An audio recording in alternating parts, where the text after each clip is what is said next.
Hi, I'm John Barioni with Barioni Cues. What I have for you today is a couple of homemade ball polishers. I think they're really neat. Everybody that owns a pool table, every bar, every league, every pool hall should have one. And the commercial ones are about anywhere from $500–600. And you can make one for about $35–40, and they work out better than the ones, the commercial ones. I've seen the commercial ones. I've owned one. They're great for keeping the balls up, but you can take an old set of balls that are just, been in a bar for 15–20 years, never been polished, they're dull as can be, and you can polish them up to brand new. They look better than brand new, except for the pits. They don't take the pits out, but man, when they're all shiny, it really disguises them. What I have here is a couple that I'm going to show you, and believe it or not, these balls are probably 15–20 years old, and they look new. Okay, this is the first ball polisher I want to show you. It is made with a commercial buffer that you use for buffing cars. I'll show you the inside of it. You can see down here I've got it wired where it has a dimmer switch. Basically the dimmer switch turns it off and on. Here, let me show you this thing in operation. Turn it down where it's barely going, or you could turn it up full blast.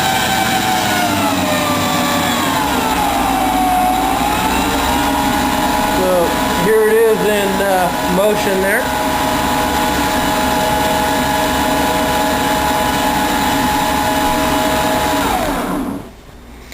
Now we're going to get a close-up of how this thing is made.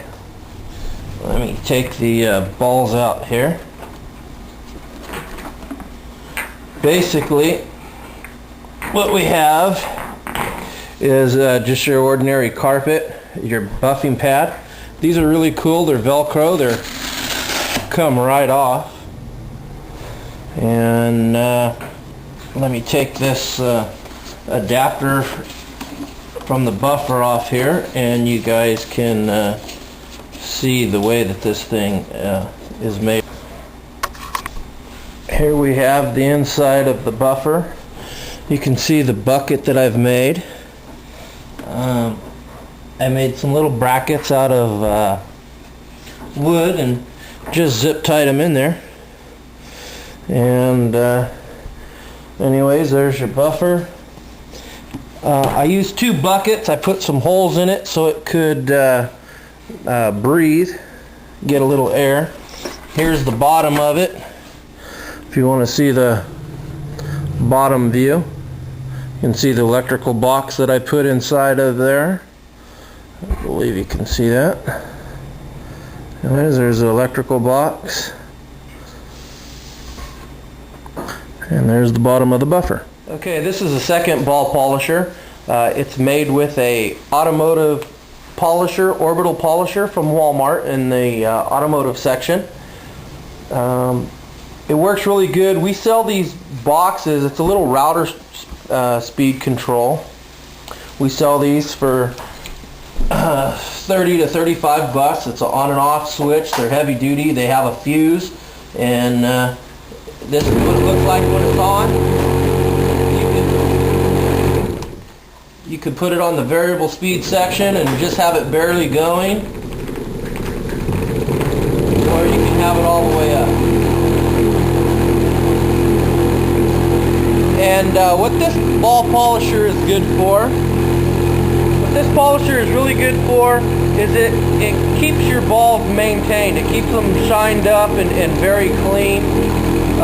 This little thing we have over here is like an agitator. It takes the balls and flips them around.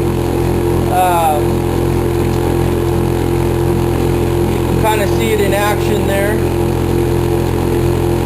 It just kind of flips them over so they're just not sitting there spinning in one spot. You can see them how they move around there. And box, you can turn it down to where you can really see how it moves around in slow speed. And now if you were to take, let's say, some old balls that weren't all polished up high gloss, this thing here would take a long time to get them to a real shine. The first polisher that I showed you will take those old dingy balls and make them shine like brand new. What this does is it's more of a cleaner. It cleans them all up. It you know, keeps the fingerprints and chalk, and it just maintains them, so to speak. And it does a really nice putting the finish shine on it. So I use both of them. You know, every once in a while when the balls get really dull and dingy, I put them in the first polisher for a little bit, and then I just use this one to keep them maintained and glossed up. So I'm going to show you a ball polisher, the very first one that I ever built, and it's a totally different design than both of these put together. It's not a bucket design. Alright, I'll show you that here in a second. Okay, this here is my very first ball polisher. It's basically a wooden box here. It's got a little bungee cord. It's a regular car buffer, if you want to see the underneath of it here. Basically, I took the a hole saw and cut the holes in the wood. And this thing really buffs them quick. It takes an old set of balls and puts them like brand new. A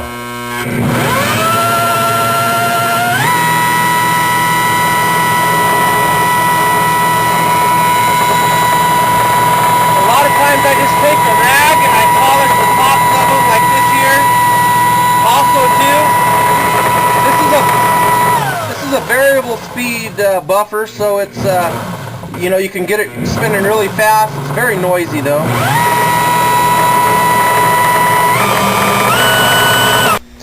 Anyway, so there you have it. There is the my very first polisher.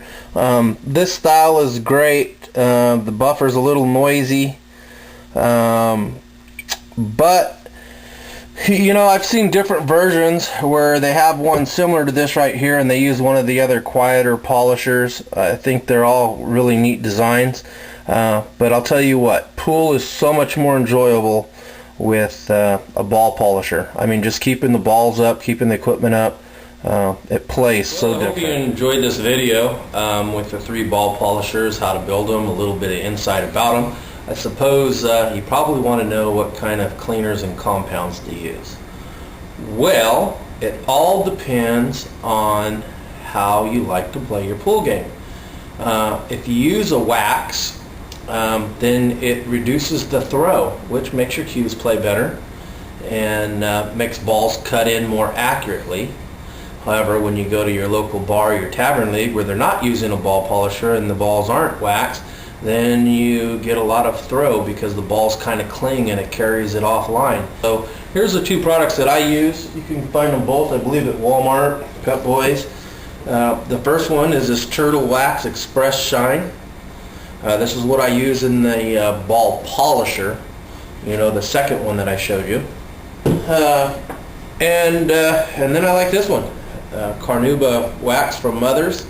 I put it in the first ball polisher and it brings them to a shine, you know, like a buffed out car. You can see a mirror image in the balls. Anyways, this is a really great product.